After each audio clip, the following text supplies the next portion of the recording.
Olá, gente. Ilana, Suzy, como vão? Tudo bem? Já já a doutor Ischer vai estar ao vivo com a gente. Marcone Tavares, Iago Salles também, Renata. Como vai, Renata? Deixa eu ver se ele já está aqui com a gente. Ainda não. Ainda não. Já deve estar entrando. Artemísia, Parintins, Amazonas. Como vai? Cadê o Isfer na Fetos? Vamos esperar que ele deve estar entrando. Priscila Dutra, my coach. Tudo bem, Priscila? Obrigado.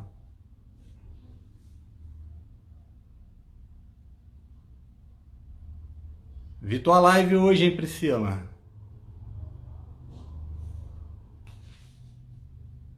Vamos lá, gente. Deixa eu ver se o doutor Eduardo já entrou. Eu ainda não vi.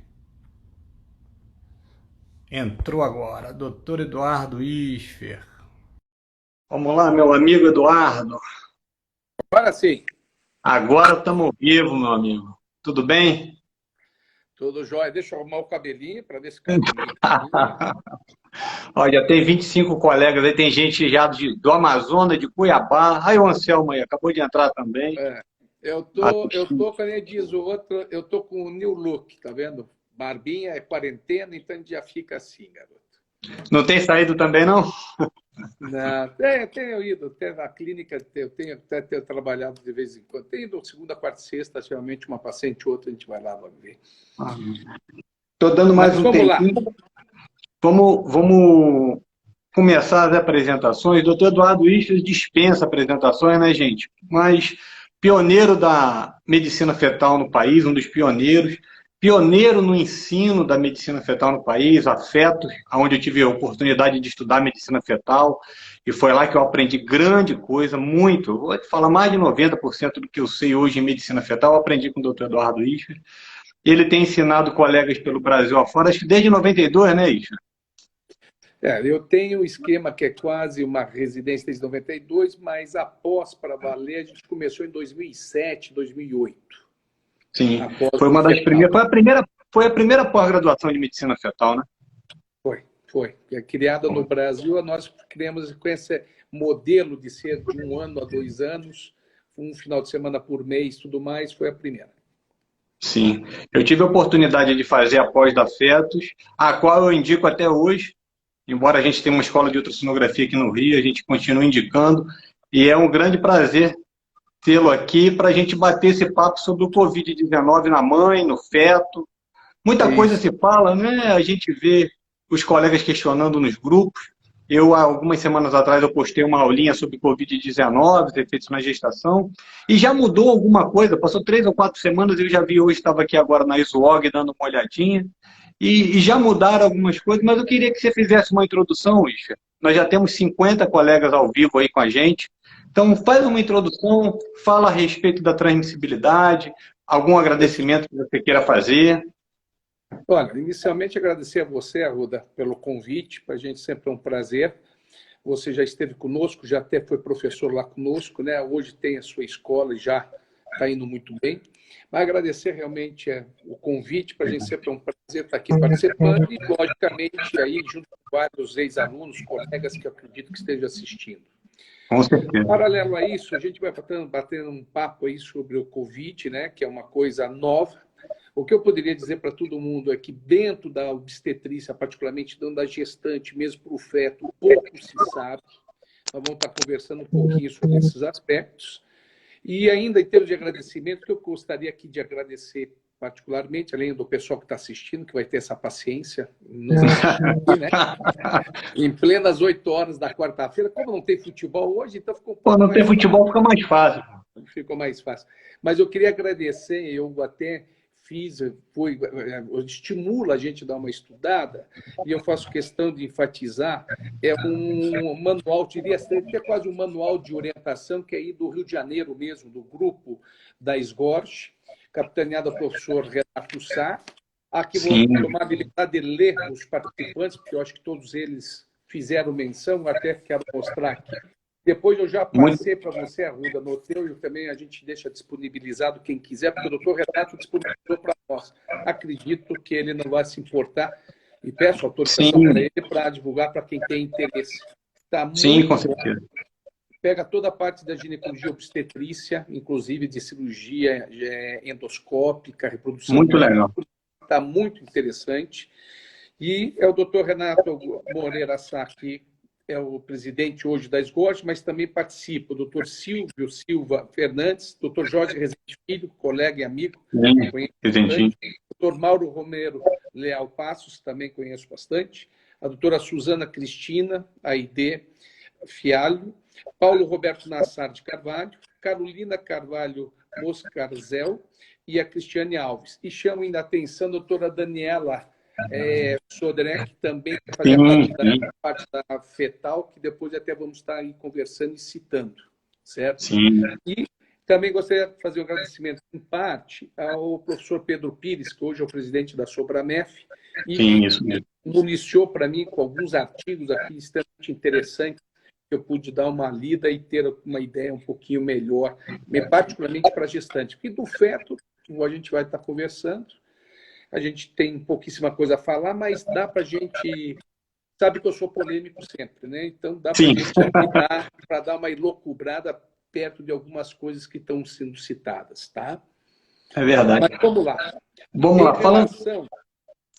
a transmissibilidade, Iker, com relação à gestante, está falhando um pouquinho a Interessante, internet, porque tem muita gente online também? Vai isso. falar. O que eu gostaria de colocar aqui, que eu achei interessante, é o seguinte. Primeiro, falar que é um período de incubação, que isso é uma coisa muito interessante. O período de É, incubação é estimado, normalmente isso serve para todo agente infeccioso. É em média de 2 a 3 dias, podendo de 3 a 5 dias, podendo chegar até 14. Para o Covid-19, está sendo estimado de 5,2 dias em média, pelo menos, até mais ou menos 12 dias e meio. Tá? O que é esse período de incubação? Eu também gosto muitas vezes de chamar de período prodrômico. O que é isso? É quando a gente entra em contato com a pessoa e é o sim, time que esse vírus vai circular no organismo, vai ativar o sistema imunológico do receptor, no caso, o ser humano, que somos nós, da gestante, no caso, até sim. ela responder com seus anticorpos específicos. Depois nós podemos, mais quando a gente entrar na parte da fetal, aí eu podemos entrar um pouquinho na dinâmica dos anticorpos. Se não entro daqui a pouco, já entro já. O que é isso? A primeira resposta é o IgM, uma segunda resposta mais tarde que vai entrar o IgG. Mas vamos voltar lá para o período prodrômico. Esse Sim. período que eu acho extremamente importante. Por quê? Porque é um período onde a gestante ainda não está começando a responder, produzir seus anticorpos, e é o maior período que eu conceituo que ela estaria sendo de alto potencial para infectar as demais pessoas. O que hoje os trabalhos estão trazendo, em relação, pouco se sabe, é que estima-se que depois que apareçam os sintomas, que é justamente quando termina o período prodrômico e o período de incubação, porque o que é a febre? O que é um rush cutâneo? Nada mais é que a interação, é a atividade do teu anticorpo contra aquele antígeno, no caso o vírus. Sim. E, por exemplo, eu vou pegar uma tabela para a rubéola. A rubéola, por exemplo, faz o rush cutâneo. O rush cutâneo é exatamente quando os anticorpos estão presentes na gestante e passa a proteger o feto. Então, a nível de gravidez é extremamente interessante, porque quando ela passa a apresentar sintomas, significa que ela está com seus anticorpos presentes. A partir daí, é um potencial ajuda ao feto ou evitar que isso passe ou, se chegou no feto, protegê-lo. Agora, em termos de essa gestante contaminar outras pessoas ao seu redor, a estimativa é que eles acham que determinado período aí de incubação, início dos primeiros sintomas, ele ainda durante a próxima semana, aproximadamente 7 dias, mesmo ela tendo febre, sintomas, né? Ela ainda é potencial de infectividade, ou seja, dela infectar alguém. Isso é interessante, tá? A única coisa que você vai ver aí, a dinâmica dos anticorpos é exatamente isso. A primeira resposta que nós temos é que pena que a gente não tem aqui um diapositivo para mostrar, mas que é bem interessante, é que você vai ver que mais ou menos a IgM, que é a primeira resposta, que é a resposta de infecção aguda, né, vai começar lá ao redor do quinto, sétimo dia. Acredita-se que é ao redor do sétimo dia, que é aquilo que eu falei. O mínimo de resposta é 3 a 5, média podendo 7. Aí ela começa a responder com IgM. Só que a IgM, como a gente sabe, não protege o concepto. Por quê? Porque a IgM é de alto peso molecular. E ela não, então, não tem, é uma resposta rápida, porém ela não atravessa a placenta. Exato. Então, o feto continua sendo exposto e depende aí a capacidade da cepa do vírus, da sua virulência e da sua capacidade de infestação, assim dizendo, né? A quantidade que entrou. Vai começar a responder com a IgG, que aí é aquela resposta mais crônica e aguda que vai denotar nossa, vamos assim dizer, a nossa cronicidade para essa infecção, lá para o 14º dia, que é o que a gente espera, geralmente na segunda para a terceira semana. E aí começa a subir, e aí o IgG vai subindo até atingir um patamar lá com 20 a 28 dias, em média, um mês e pouco, depois vai ficar alta eternamente, vai cair um pouco, mas vai ficar eternamente, denotando que você já entrou em contato com esse agente infeccioso. A IgM, ela começa lá, então, ela aparece a partir do 5º, 7º dia e dura, em média, aí, 2, 3 semanas, média de um mês. E depois ela vai desaparecer. Por isso que hoje esses testes, né, primeiro tem aquele swab que você faz, que seria bem a fase inicial e aguda, mas o IgM você teria que ter aí, pelo menos, o ideal é você pedir depois de uma semana, talvez até 10 dias, para que você consiga detectar o IgM. Tá? Como começo, né? Eu estava vendo o seguinte, você está falando da transmissibilidade, já para a gente poder dar uma pincelada e ir para a fase fetal, para a parte fetal, não tem muita diferença nos trabalhos da gestante com a mulher fora da gestação. O sintoma clínico é o mesmo, só que a gestante fica mais suscetível por causa da imunidade um pouco mais baixa que a mulher não grávida, que a mulher não gestante. Mas os sintomas são variados. Eu estava conversando com uma colega, a doutora Fernanda, ela é rotina da CTI do Hospital Vitória, aqui no Rio, na Barra da Tijuca, onde tem sido referência na Zona Oeste para internar os pacientes particulares que têm planos de saúde de Covid. Ela falou, Arruda, olha, não tem diferença. Você não tem uma linearidade, não é linear. Você pega o alto, o baixo, o gordo, o magro, o preto, o branco, o homem, a mulher, a criança, o adulto. Essa doença, ela acomete de várias maneiras diferentes, vários organismos diferentes. Ela não tem uma direção. Ela está indo muito bem aqui, de repente ela parte para lá, sobe dedímero, outra faz o gestante, para gestante é isso mesmo que você colocou. Que os trabalhos estão trazendo o seguinte: não existe uma.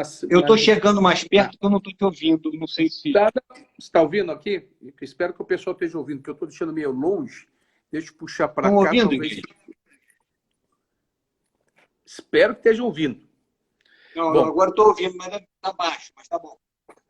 Tá, eu estou trazendo aqui mais. Eu trouxe mais perto para mim aqui agora.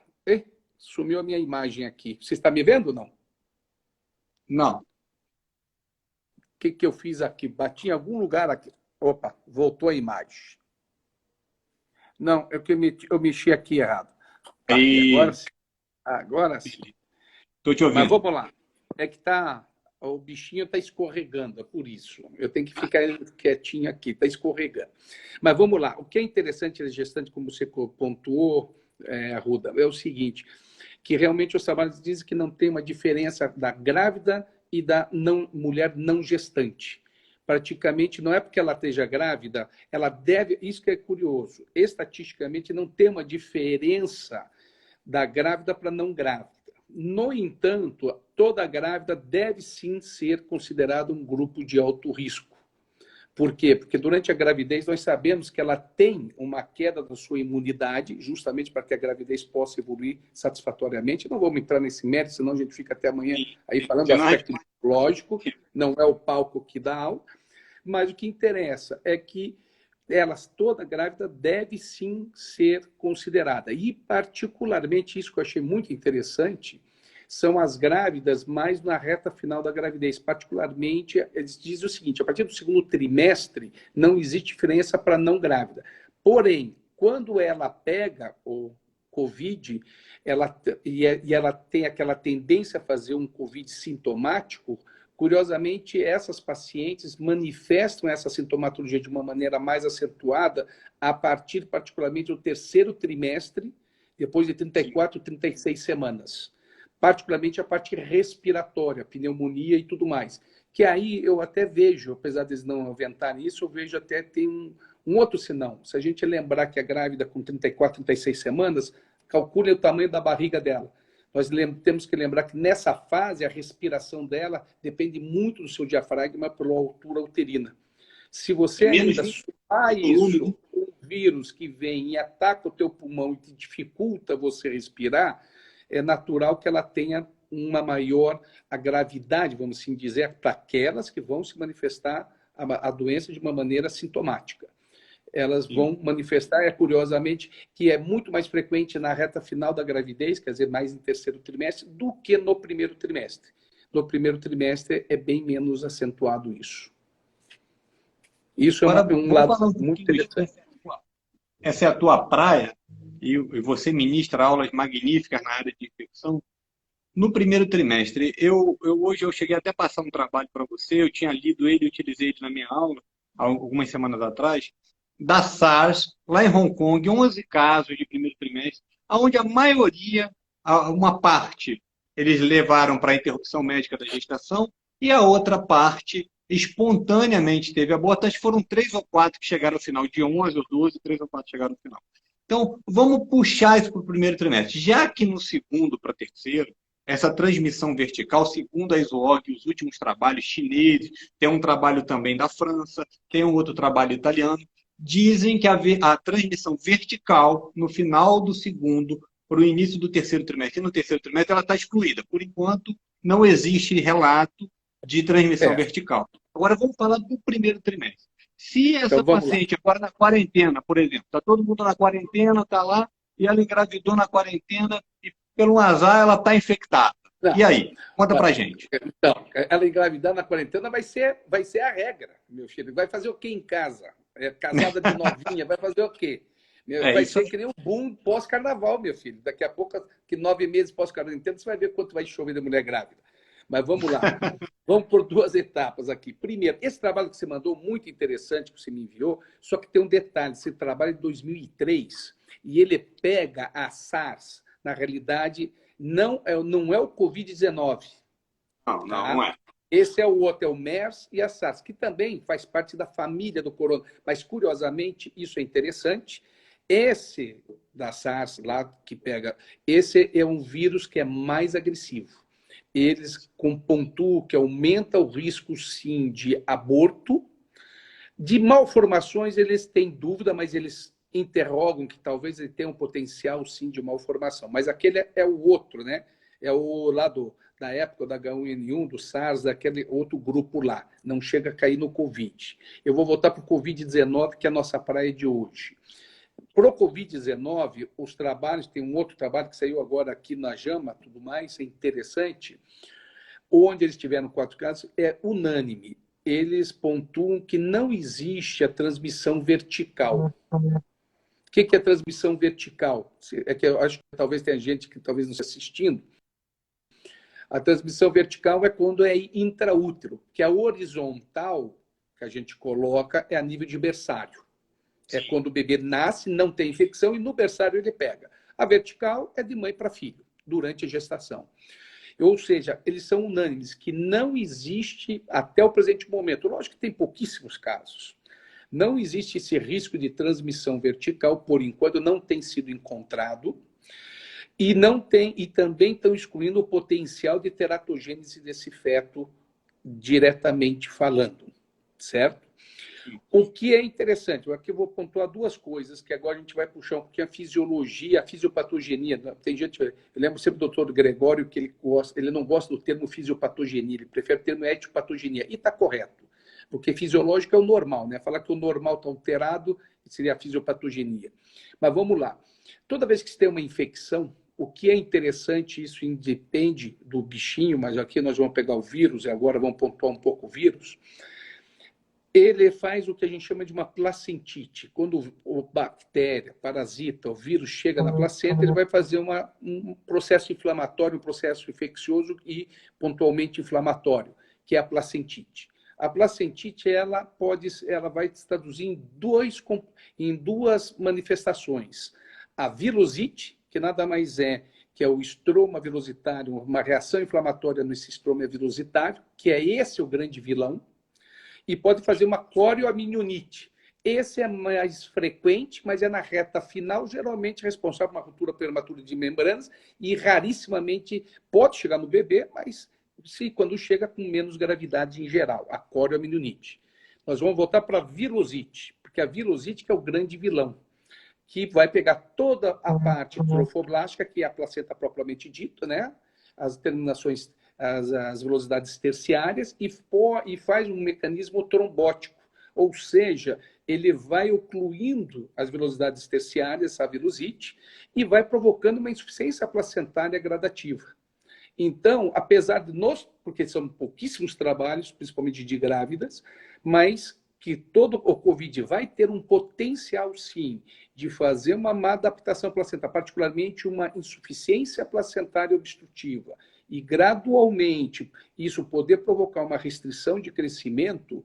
Não temos trabalho ainda escrevendo, mas eu quase que vou aqui cacifar. Eu vou dizer que nós vamos ter isso, sim. Porque o Covid, mais do que nunca, ainda tem aquela teoria que ele pode entrar o vírus, tirar o M da hemoglobina e ocupar e fazer a hipóxia. Então, mais ainda, um fenômeno mais corroborativo para que a placenta fique insuficiente. Com isso, repassa menos alimento e menos oxigênio a esse feto. Tanto é que nós temos, como citomegalovírus, muitas vezes pode chegar até o feto por infecção por citomegalovírus. Além da restrição, ele pode centralizar, sim, tamanha agressividade que ele faça de uma virusite, tá? Isso hoje não temos ainda. Os trabalhos têm meia dúzia de grávidas com Covid-19 e esses casos não foi observado. O que achei interessante esse trabalho, que tinha que ser da China para variar, né? Mas é dos chineses lá, a maioria, porque são eles que têm os casos por enquanto. Os Estados Unidos também já está tendo, mas eles não têm encontrado, tá? Mas aqui, esses casos aqui eu achei interessante porque a maioria dos fetos nasceram e quando nasceram, eles no sangue do cordão umbilical eles foram ver. A maioria deu tudo negativo a investigação para o Covid e encontrar, porque IgG a gente encontra no feto, que passa da mãe para o feto. Passa da mãe para o feto. Eu vou só recordar aqui um pouquinho daquela dinâmica, né, para a gente lembrar que o IgM é a resposta aguda da mãe, e rapidamente desaparece, não passa a placenta, não protege. Quem vai proteger é o IgG? Porque o IgG passa a placenta. E o IgG é de baixo peso molecular, então ele passa a placenta e ele, a partir do momento que a mãe já tem, é ele que vai ajudar a proteção a nível fetal. Agora, quando o bebê nasce, ele vai ter IgG. Esse IgG é da mãe. Então, o que é interessante então, é que porque passou, mas ele não está respondendo. Tanto é que aí, esse trabalho... Tem um caso só, que aí ele deu toda a bioquímica do bebê, que o bebê nasceu e teve IgM positivo no sangue do cordão, bem Sim. como as alterações das enzimas hepáticas, e teve uma leucocitose também. Então, eles interrogam, ele falou, olha, sugere que e esse bebê nasceu de umas 34 semanas, 34 ou 36, agora não me falha a memória. Eu sei que não foi prematuro, mas foi um pouquinho mais, foi já em terceiro trimestre. E ele, no sangue do cordão, encontrou. E aí ele falou, aí tem gente que interroga, mas esse IgM pode ser que ele tenha pego na passagem, na hora do momento do parto, ele tenha sido contaminado pelo Covid, e aí ele produziu IgM. Por um lado, sim, por outro lado, não. Uma teoria, sim, pode acontecer. Mas o que eu aí endosso o colega aqui que ele coloca? É que se o feto, agora é RM, nasceu e ele pegar no berçário ou pegar no momento do parto, quanto tempo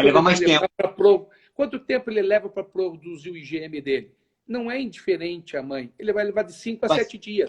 E foi encontrado com 2 horas pós-parto. Então, na minha opinião, isso aqui é transmissão vertical, sim. entendeu? Então é o que reforça.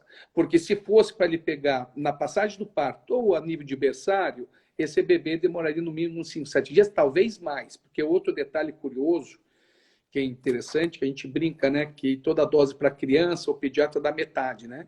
Então o sistema imunológico não é tão diferente. O sistema imunológico no feto, ele mais ou menos ele tem 1/3 do que o adulto tem, mas o RN já é quase metade.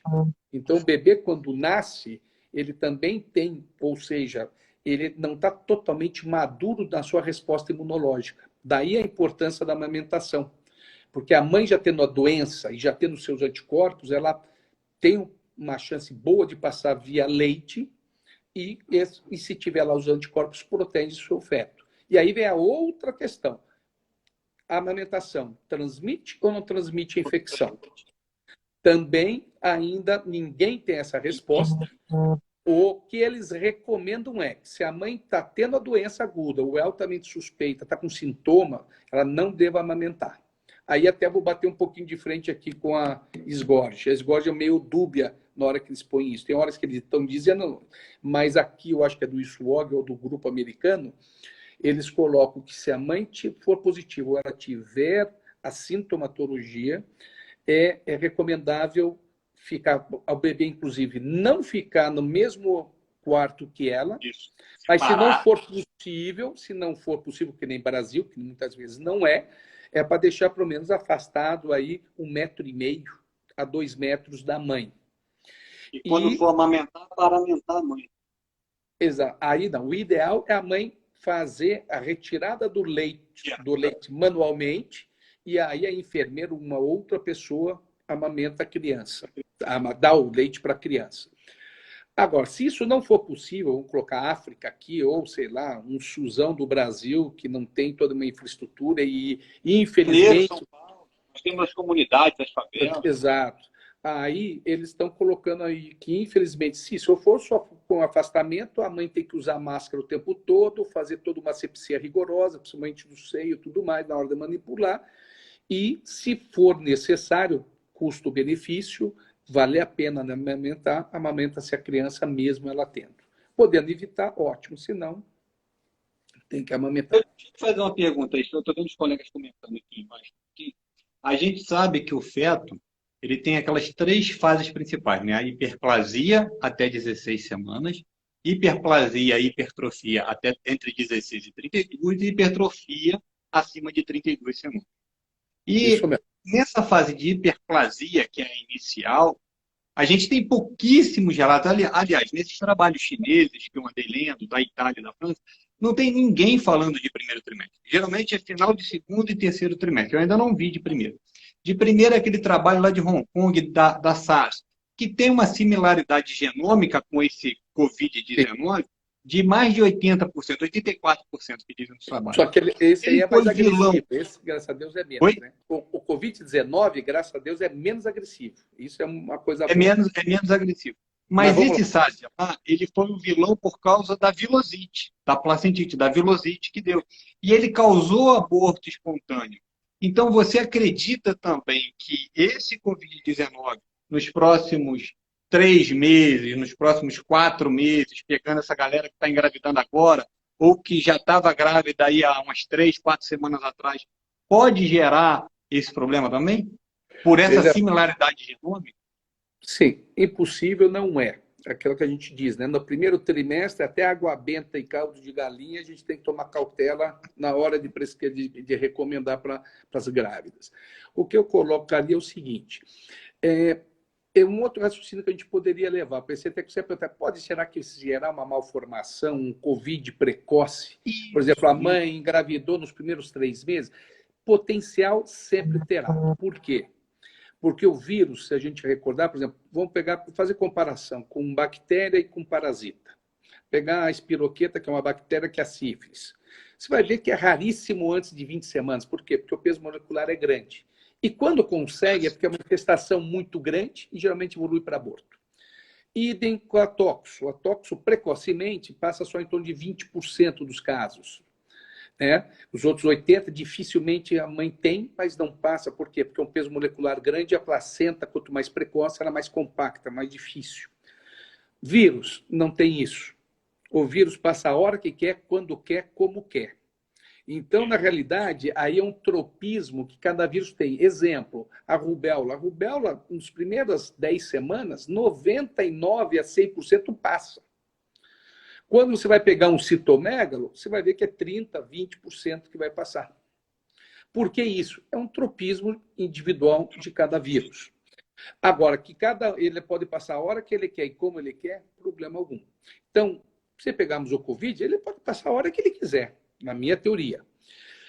Talvez ele, agora, se ele diretamente pode ser teratogênico, como é a rubéola, como pode ser o próprio citomegalovírus, nós não sabemos ainda. Tá? Por outro lado, aí é um outro questionamento, que aí é uma coisa minha novamente. Isso aí é uma fosforilização, uma elucubração fora.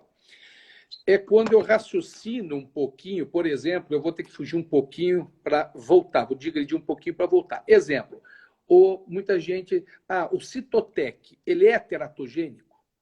Como medicamento, diretamente falando, no feto, não, ele não é.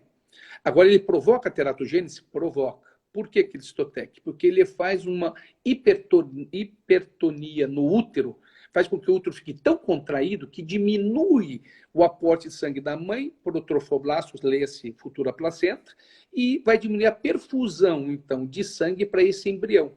Vai menos nutrientes, vai menos oxigênio, e esse déficit pode ser teratogênico, e é teratogênico, ou faz a síndrome de Moebius, ou faz a regressão caudal, e muitas vezes aborto. Ponto.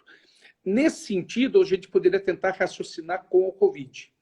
Não pela hipertonia, não. Mas se ele passa precocemente e faz uma infestação importante, ele poderia fazer uma virosite significativa no primeiro trimestre, pegando a maior parte possível, pegando quase toda o trofoblasto, fazendo uma virosite significativa, com uma obstrução dessas velocidades principais, com grande diminuição do aporte de oxigênio nesse feto. Vai evoluir ou para um aborto, ou a coisa é tão agravante, tão significativa que pode evoluir para um aborto, ou esse aporte significativo abaixo de oxigênio e tudo mais poderá sim, teria, vamos assim dizer, um potencial para provocar malformações. Seria mais ou menos esse o raciocínio que eu teria. Agora, sou sincero, tem que pagar para ver, nós vamos saber, a partir de agora vai começar a surgir trabalhos tem que ver grávidas no primeiro trimestre. O que vale a pena dizer para quem está grávida aí, que está assistindo, né? Principalmente as médicas que estiverem grávidas no primeiro. Fiquem tranquilas, ele não é teratogênico, ele não tem prevalência para passar verticalmente no primeiro trimestre. A única coisa que a gente recomenda é que fiquem mais atentas às grávidas mais na reta final. Que, inclusive, os Estados Unidos cita aqui que não tiveram nenhum óbito, mas nós no Brasil tivemos um. Lá o Pedro Pires, por conversar com ele, teve uma que foi em Recife, a mãe foi com 36 semanas, 34, 36, ela fez a forma grave, foi hospitalizada, foi para cesárea de emergência, ela foi na sequência para UTI, depois de 1, 2 dias foi a óbito. Teve um também em Belém, agora recente. Eu estava vendo hoje, ela chegou com 35 para 36 semanas também, fez a forma grave, fizeram uma cesariana de emergência, ela foi a óbito, o recém-nascido ficou 23 dias na UTI e não tinha transmissão vertical, não foi passado para o feto, ele não tinha Covid. Mas a mãe fez a forma grave também. Então tem esse caso aí do Pedro, lá de Recife, né? Recife? Isso. Pedro Pires. E esse caso lá de... Eu acredito que a gente tenha mais casos, mas que a gente não deve estar tendo notificação de tudo, principalmente da gestante. A gente tem uma falha de notificação disso. Eu estou vivendo um momento desse. Minha esposa está com Covid, está isolada no quarto e eu estou aqui na sala. Então a gente não sabe esse número. Ela pegou e sei lá onde, já é o 7º dia, hoje ela está melhor, mas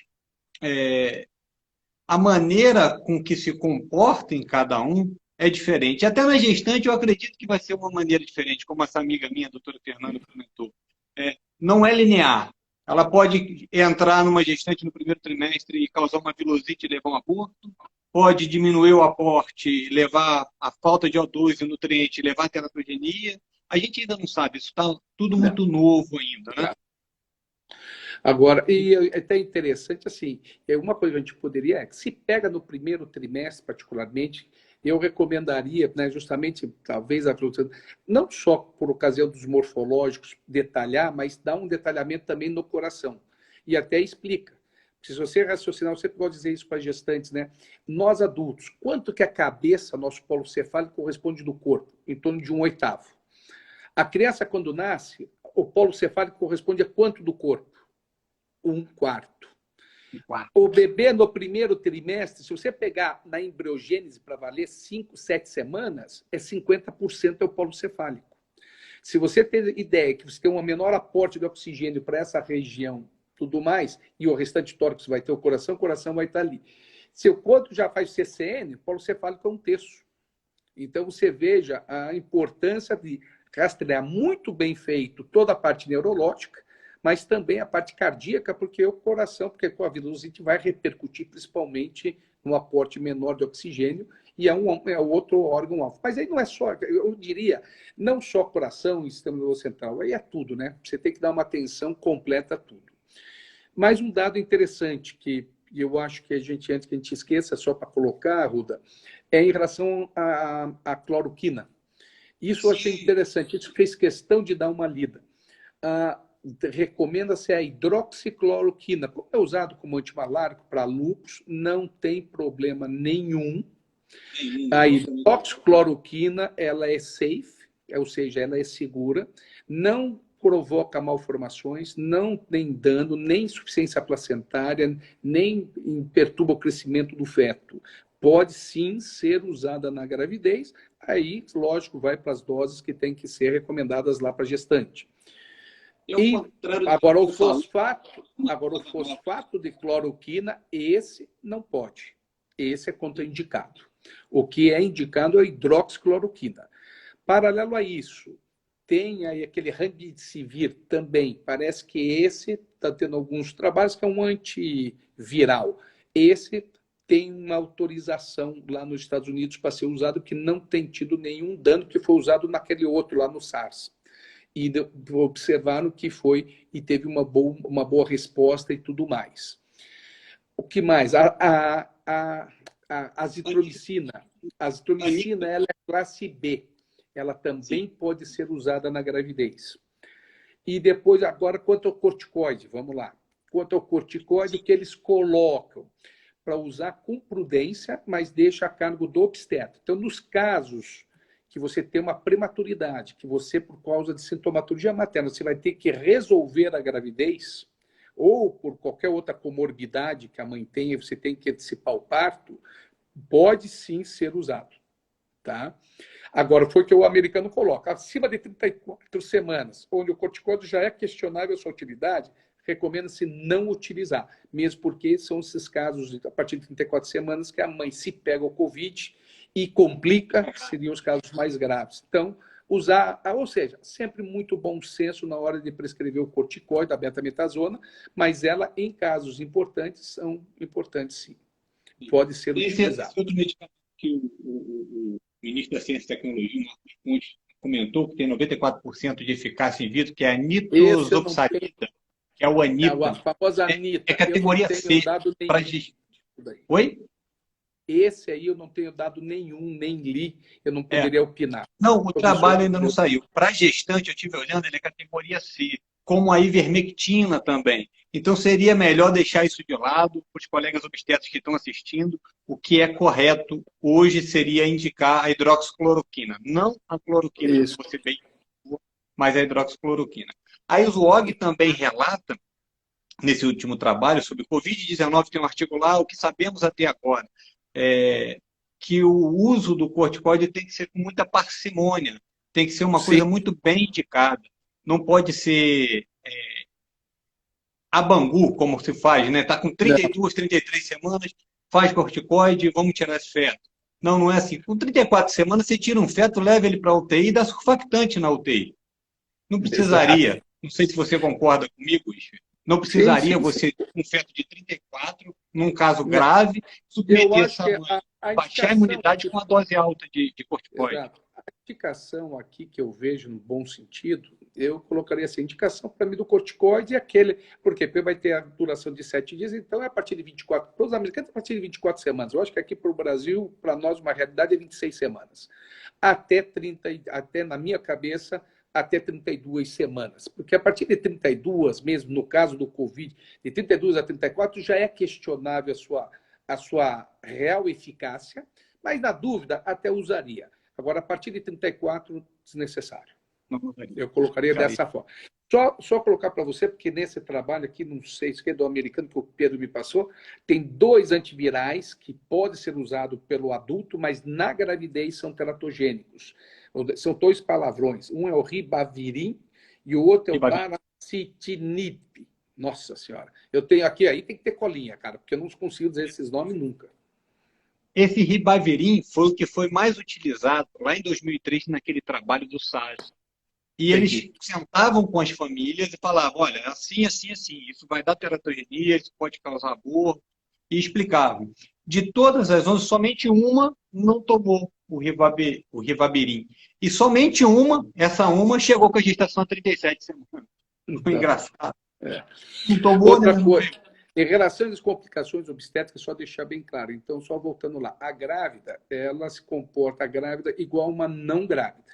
Então, logicamente, que se ela tiver comorbidade, diabetes, pré-eclâmpsia, isso tudo, ela tem que sim ser considerada de alto risco. Só que só o fato de estar grávida hoje, e mesmo aquelas que fizeram parto ou tiveram perda até 2 semanas de puerpério ou de pós-perda, também cai num grupo de risco e deve tomar todo o cuidado de isolamento e etc. e tal.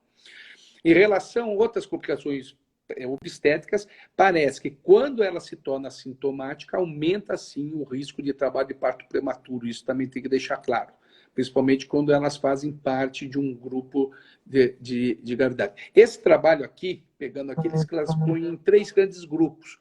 O grupo que tem a forma leve, que seria só pneumonia. A forma que tem a forma grave, que aí é o que faz já o achado, pelo menos comprometimento de 50% do pulmão, e também já tem uma taxa de oxigenação abaixo, de saturação abaixo de 95 e tudo mais, e tem aí a forma crítica, que é aquela que vai para a UTI, tem que ser entubada, que pega mais de 80% do pulmão e etc. O que ele chama atenção é que essa forma já, quando ela está sintomática, parece que realmente, quando ela faz, ela tem uma maior tendência a evoluir para trabalho de parto prematuro, sim. E muitas vezes a gente vai indicar, né, que aí existe a confusão. Uma vai ser pela própria, vamos dizer, pela própria febre e tudo mais, e a outra seria, muitas vezes, pela complicação materna ou mesmo a indução da complicação materna. Uma última, um detalhe, antes que eu esqueça, eu sabia que tinha uma coisa que eu ia falar de teratogênese e tinha esquecido. Vou puxar agora de novo para fetal. A única coisa que eles colocaram aqui, e não está totalmente fora do prumo, mas é um pouquinho mais complexo que eu vi, é o seguinte, eles aventam que uma das possibilidades de teratogênese pelo Covid seria o fato da mãe ser sintomática e ela fizesse um período de hipertermia, e aí sim, essa hipertermia, isso os geneticistas gostam muitas vezes, pode fazer um desarranjo na hora da gametogênese, principalmente pós-gametogênese, ou na divisão celular, podendo provocar malformações, particularmente no sistema nervoso central, inclusive. Só que detalhe, aí deixa eu botar o pitaco, mas não é uma hipertermia isolada. Para hipertermias ter potencial teratogênico, até onde eu sei, tomara que se tiver aí um geneticista que me corrija, teria que ser durante 72 horas, mínimo de 48, média de 72 horas de febre acima de 38 graus. Mas o que é? Não é aquela que você trata e abaixa a febre. Aquela mãe que ficou com 38 durante 2 dias a 3 dias. E ninguém deu medicamento para ela baixar e ela espontaneamente não abaixou a febre. Essa sim tem risco de teratogênese. Que aí, novamente, não é nem tanto o vírus em si agindo teratogenicamente. É a repercussão do sintoma. É o sintoma que está repercutindo e aí o sintoma pode provocar teratogênese. Eu sei que você gosta muito, e nós já que agora você puxou de novo para a parte fetal, e a Fetus tem um protocolo muito bom nessa parte de primeiro, segundo e terceiro trimestre, tanto na parte de infecção quanto na parte de Doppler, na parte de restrição de crescimento, e a gente utiliza isso, você ensina a gente a utilizar isso. Vamos trazer hipoteticamente, daqui a algumas semanas, um possível protocolo para esses colegas que estão nos assistindo agora, com relação ao acompanhamento ultrassonográfico no primeiro trimestre. O que esperar do primeiro para o segundo, nessa fase até de hiperplasia, até 16 semanas. O que a gente poderia ver, procurar, de que maneira a gente poderia sair e dar uma checada melhor nesse feto. Fala para a gente, dá uma conduta. Veja bem, aqui não muda nada. A gestante, aqui até vou novamente plagiar e pegar aqui o que o Renato colocou, e aí nesse protocolo entra a Dani Sodré, que é aí do Rio, uma menina excelente, profissional, que faz essa parte fetal. Eles colocam o seguinte, em relação, primeiro falar da grávida, em relação à consulta da grávida, eles tentam também classificar o risco da grávida, se é um risco baixo, médio ou alto. Depois quiser, porque senão vou ter que ficar lendo aqui, porque aí tem a classificação deles que está muito interessante.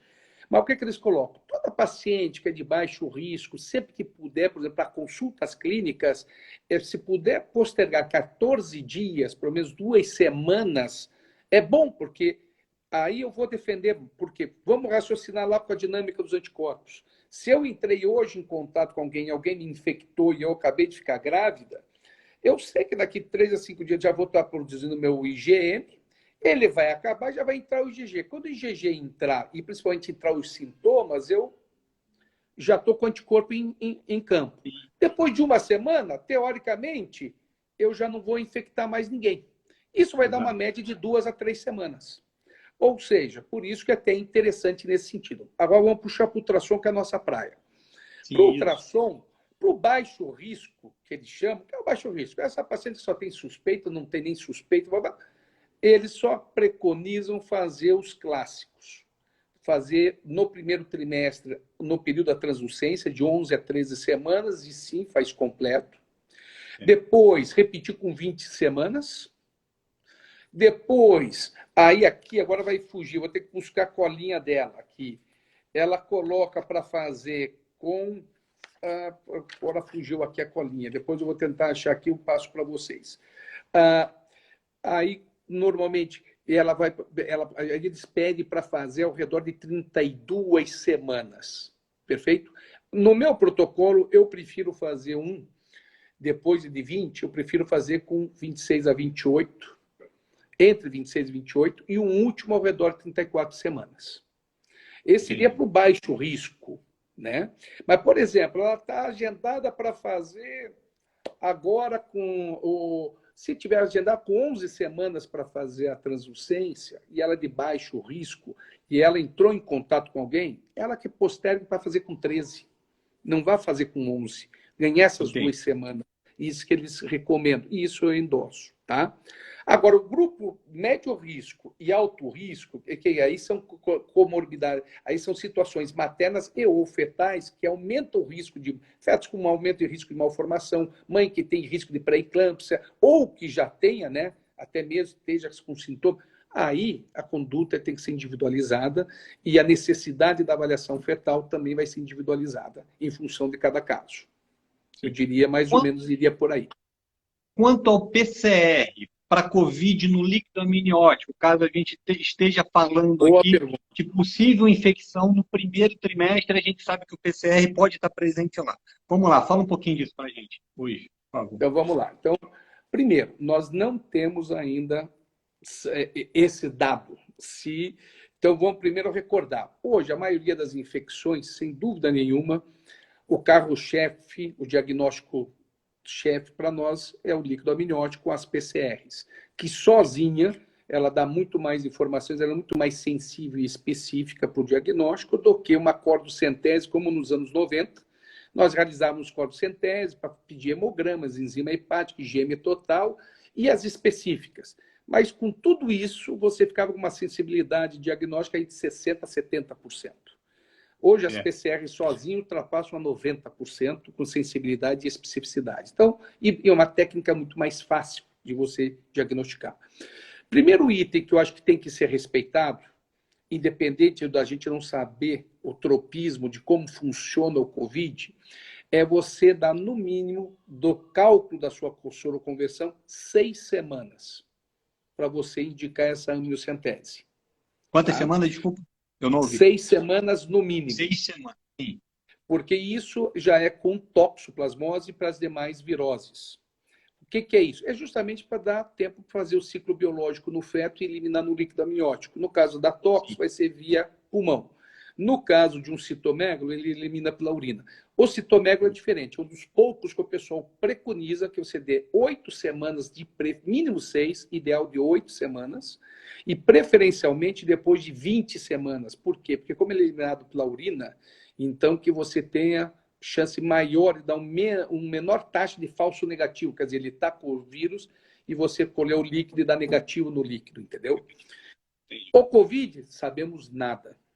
Eu diria que, então, o mínimo, calculei a soroconversão, foi com 14 semanas, programa uma amniocentese, falo com o laboratório e pedimos uma PCR a partir da 20ª semana. Tá? Isso, mais ou menos. Isso. Hoje o carro-chefe é apenas isso. Eu aqui até vou digredir agora novamente, até recentemente no grupo lá da doutora Denise, lá porque ela teve uma discussão de um caso lá de Goiânia, que o feto estava com 33 semanas, com alterações, com hidrocefalia, isso, aquilo, e sugeria coágulo na cabeça. E nós pensamos, vou fugir aí bem um pouquinho do tema. Foi onde eu discuti, porque hoje o pessoal está com cabrestinho, só sabem fazer a miocentese para pedir cariótipo e para pedir infecção. E esquecem da cordocentese. Sou honesto, cordocentese hoje está relegado ao quê? Para situações muito, muito raras. Mas eu até discuti com eles. Esse caso, que era do Reison lá, era um caso que eu indicaria. Por quê? Porque com 33 semanas eu faço uma cordocentese e onde o risco de infecção não era grande, mas tinha que entrar no pool do diagnóstico diferencial, eu não vou, porque eu falei, se eu fizer uma amniocentese, você vai ter que pedir cariótipo e exoma para ver as principais síndromes, né? Tanto as deleções com o microarray e os exomas para ver síndromes gênicas, vai ter que pedir o quê? No líquido. Tá, qual laboratório consegue processar isso? Raríssimos. Depois de 26 semanas, principalmente depois de 30 semanas, 33, pouquíssimos laboratórios processam bem as células que estão no líquido amniótico, porque ela tem uma potencial de crescimento muito menor. Tudo bem que a PCR também, mas mesmo assim não são todos os laboratórios que conseguem. E depois, vou pedir infecção. Vai pedir para qual bicho? Cada bicho custa no mínimo 600, 800 reais. Vai pedir para 3, 4 bichos? Você vai gastar quanto? Eu falei, esse é o tipo do caso, como não é infecção, primeiro patamar de risco, infecção seria um diagnóstico secundário, apenas diferencial, eu falei, esse é um caso para cordo. Amniocentese seguida de cordo. Coleto o amnio e guardo, faço a cordocentese, peço o hemograma IgM total enzima hepática e já tenho o perfil do feto. Se ele está anêmico, não está. Se ele está paquetopênico por causa da hemorragia, não está. Já vejo se ele está infeccioso ou não está. Com isso, deu normal, não está infeccioso, não preciso gastar uma PCR de cálculo de pesquisa de infecção. 2, deu anemia, já posso programar a transfusão. Deu plaquetopenia, reforça o diagnóstico, que era a nossa hipótese de ser uma trombocitopenia autoimune. Aí já parte direto e já vai. E isso em 3, 4 dias. Ela está com 33, funciona com 33 e 4 dias eu tenho o resultado. E já posso orientar em o que fazer. O casal, parece que é um casal que queria investir, é plaquetopênico, já propõe uma transfusão de plaquetas e programa o parto na sequência.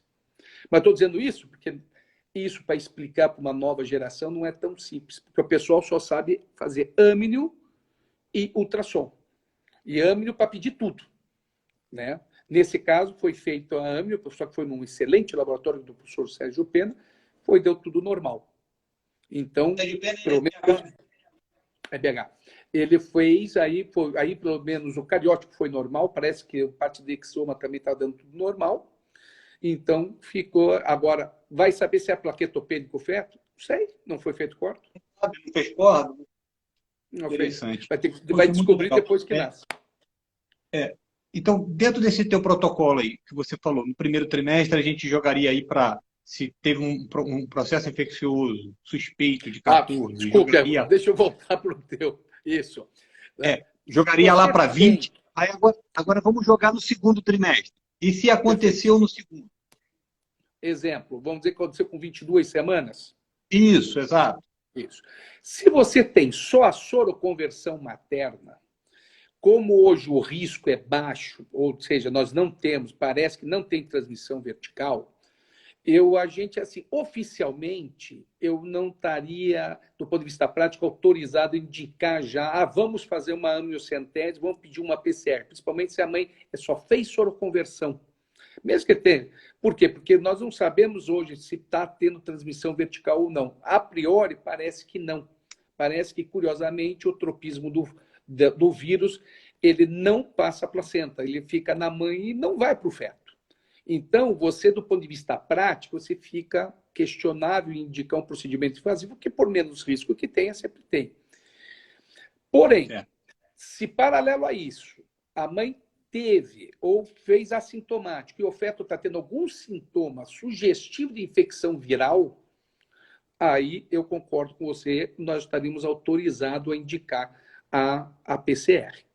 Na primeira eventualidade que o feto não tem sintoma nenhum, e só a mãe teve a soroconversão, academicamente, você até pode indicar uma PCR para conhecer mais, mas respeite as 6 semanas. Tá? Respeite sempre as 6 semanas de intervalo. Nós já temos aqui 56 minutos de live com os colegas, tem em média aqui 100 colegas ao vivo. É gratificante a gente ver isso, e eu tenho certeza que desses 100 colegas ao vivo, a maioria, a grande maioria, é por causa da sua presença, não da minha. Eu ainda estou com cabelo, você já não tem cabelo. Eu já não tenho mais muito cabelo, mas tudo bem. Para a gente encerrar hoje, manda uma mensagem para os colegas com relação à medicina fetal, nessa parte de infecção, que a gente ainda tem muito que ver. Esses trabalhos são poucos, são poucas gestantes, a gente ainda tem que esperar muito. A gente vai, na minha opinião, não sei se eu estou errado, você me corrija, por favor. A gente vai ter resultado disso, a gente vai ter um pouquinho mais de noção disso daqui a uns 6 meses, com relação à gestante, de 6 a 8 meses. Eu acho, olha, vou ser bem honesto, da parte da gestante, risco de gestante se aumenta, por exemplo, como ela vai fazer uma virosite, eu acredito que vai ter um maior potencial, elas vão passar... como é que eu vou dizer? A gestante que já tem comorbidade, tipo risco para pré-eclâmpsia, tem a diabetes gestacional, ela já é um risco de ter que ser isolado, porque ela tem a chance de pegar e complicar é maior. Mas o inverso, aquela mãe que não tem nenhuma comorbidade e pegou o vírus, e se ele faz uma virosite significativa, além do feto, eu acho que essa gestante também vai começar. Pode ser que isso também. A sintomatologia nela mesmo, o próprio vírus para ela, podendo comprometer a parte respiratória, a parte imunológica dela, particularmente a hipoxemia que vai gerar nela. Eu acredito que também nós vamos ter, talvez, daqui a algum tempo, alguns trabalhos tentando vincular isso a um potencial que o Covid possa levar uma pré-eclâmpsia, por exemplo. Eu acho que pode, sim, ser um fator etiológico futuro para uma pré-eclâmpsia. Eu acredito que potencial tem, mas se vai se confirmar ou não, não sei. Ou diria o seguinte, 1 ano é pouco. Eu diria que a partir de 1 ano nós vamos ter trabalho, sim, em relação às gestantes. Em relação a feto, risco de transmissão vertical, vai levar acho que um tempo um pouco maior. Esse eu acho que um pouco... Lógico que vai correr em paralelo, mas como os primeiros trabalhos não estão mostrando nenhuma afinidade do vírus passar, o que é excelente, que é ótimo, eu acho que isso vai ficar vai ser uma evolução um pouco mais lenta nesse sentido. Particularmente para tentar traçar aí um protocolo, se deve ou não deve, ou quando deve fazer uma amniocentese, se todas que já fizeram soroconversão ou não, tem que esperar a sintomatologia fetal, que nem é no caso da Zika hoje. Tá? Mais ou menos vai por essa linha. Então, bom, de recado que eu diria é o seguinte... Para a gente encerrar, né? Para encerrar, eu diria o seguinte, eu sou suspeito para falar, né? Eu gosto muito da parte de fetal justamente porque a gente faz um raciocínio clínico e laboratorial, tudo, em relação do feto para a gestante. E somando aí com a gestação, esse trabalho fica bem bacana. E, logicamente, a parte da infecção é interessantíssima, porque ela realmente envolve uma parte imunológica, uma parte de ultrassom, uma parte da gestante. Então, a coisa fica mais... Vai encerrar aqui em 10 segundos. Então, Obrigado, Wilfer. Grande abraço. Abraço para os colegas todos que nos assistiram.